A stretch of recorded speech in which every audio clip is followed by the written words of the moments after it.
Before I even start, the answer to the question of my video Bible study, is anger sin?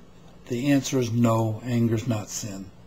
God has anger both with the saved as well as with the wicked, and wrath is one of his attributes. We read here in this verse, God judges the righteous, and God's angry with the wicked every day.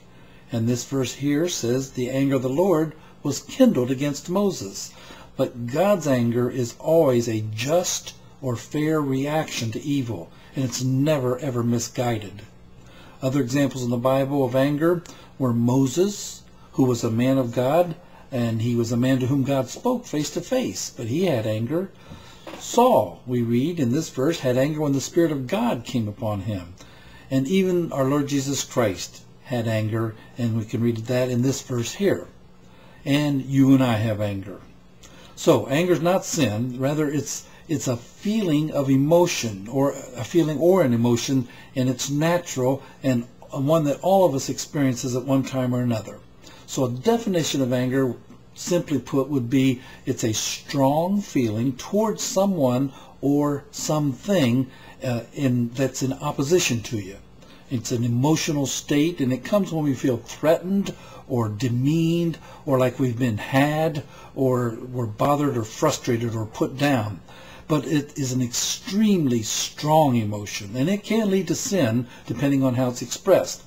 To me, one of the most vivid and yet most comical pictures of just how powerful this emotion of anger can be is found in the book of Numbers, chapter 22. And it's the story of Balak and Balaam, Balaam and his donkey. It's a rather involved story, but basically Balak, who was the king of the Moabites, had asked Balaam to curse the Israelites who were coming out of Egypt into his land because he was afraid of them.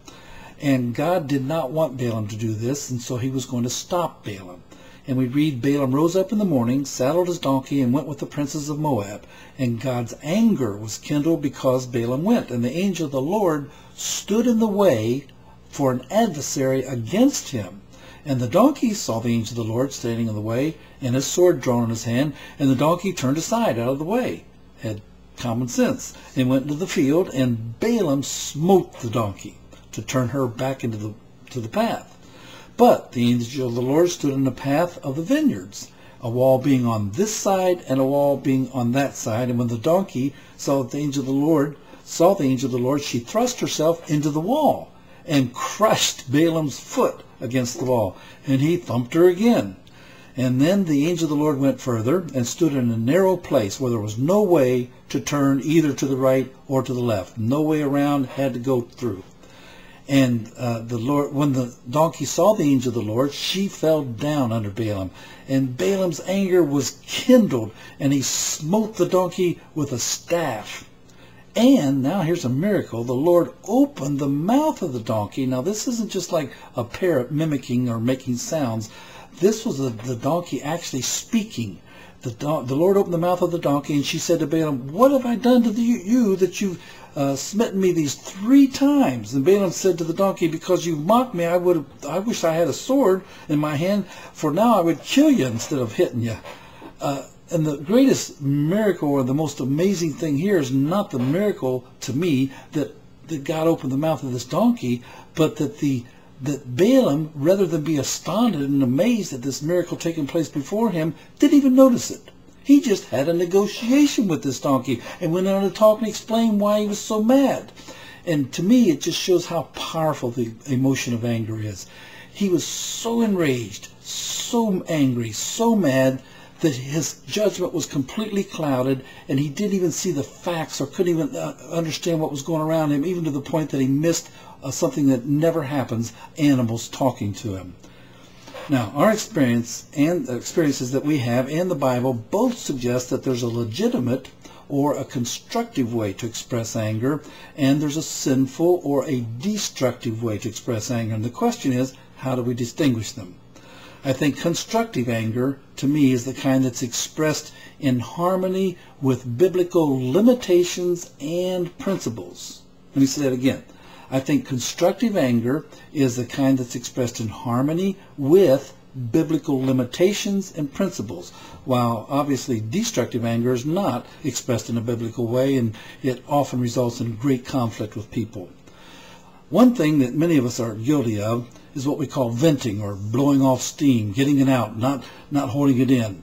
The problem with that is, James says, the wrath of man does not work out the righteousness of God.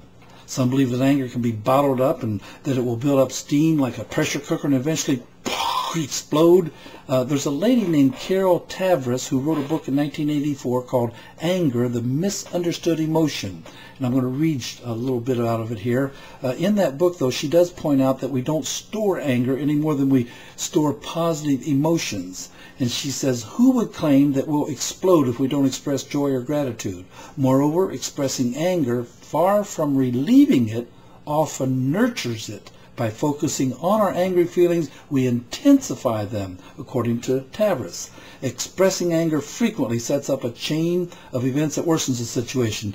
Now, I'm not sure I understand or completely agree with all of that, but I do agree with this next point she makes. Tavris insists, relieving anger comes not from expressing it, but from resolving the problem that provoked it. And then she gives this example. She says, imagine, for instance, that a coworker informs you she overheard your boss say you're going to be fired. You've served the company for years, you've had a cordial relationship with your boss, who recently commended you highly, and you're outraged now, not only that he'd think of asking you to leave, but also that he's been so duplicitous in indicating he's pleased with your work. For 2 weeks, your resentment grows, you barely sleep, then comes a dreaded invitation to your boss's office. You sit stunned as he explains that he intends to promote you. Later, your coworker admits she must have been mistaken in what she overheard.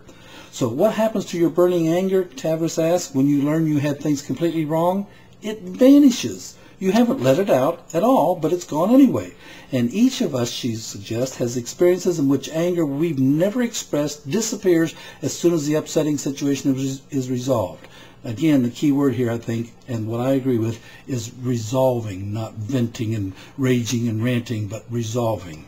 So, when we're tempted to vent, let off steam, what do? We simply make a choice not to do it. Too hard? Can't do that? Impossible?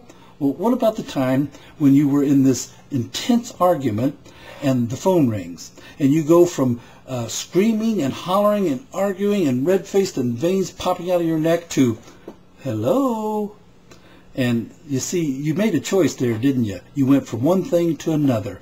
And Paul explained this whole concept of changing or yielding to one thing instead of another in the book of Romans. He says, in that he, that's Christ, died, he died to sin once. But in that he lives to God. Likewise, in the same way, count yourselves also to be truly dead to sin, but alive to God through Jesus Christ our Lord. Therefore, don't let sin reign in your mortal body, that you should obey it in its lust. Don't yield your members as instruments of unrighteousness to sin, but yield yourselves to God as one alive from the dead. For sin shall not have dominion over you. So, resolution is the way, rather than just venting or dealing with all the anger like that, but you resolve or you deal with the small things before they get too big and out of control. Another thing we often do with our anger, instead of resolving it, is we internalize it. We hold it in, we ignore it, we just don't deal with it. We sort of hold it in by denying, withdrawing, or brooding. And this is as wrong as it is to vent and rage and rant. Bitterness is the end result of this, and bitterness is always condemned in the Bible. Instead of that, though, God says in this book here, Ephesians, be angry and do not sin. In other words, he explains what that means is don't let the sun go down upon your wrath. Before the day is over, resolve the issue. Deal with that anger. Don't let another day go by and let it brood in there. And then he says in the next verse, neither give place to the devil. So anger must be recognized and processed, and then a choice made to act in a constructive, biblical, God-honoring way to bring about resolution of the issue that brought the anger. And it has to be done quickly, not wait till the sun goes down. Don't wait till the sun goes down. Do it before the day's out, and don't allow it to linger. So in summary, because of situations and circumstances, we end up hurt or offended. and that can lead to anger. And we can then either vent and explode, which is harmful and it's embarrassing and it's shameful, there's no forgiveness there, or we can stuff it, which ends up in bitterness and resentment and hate and unforgiveness, or we can direct toward the problem and resolve it, which will equal in forgiveness, resolution, growth, and restoration. Thanks a lot.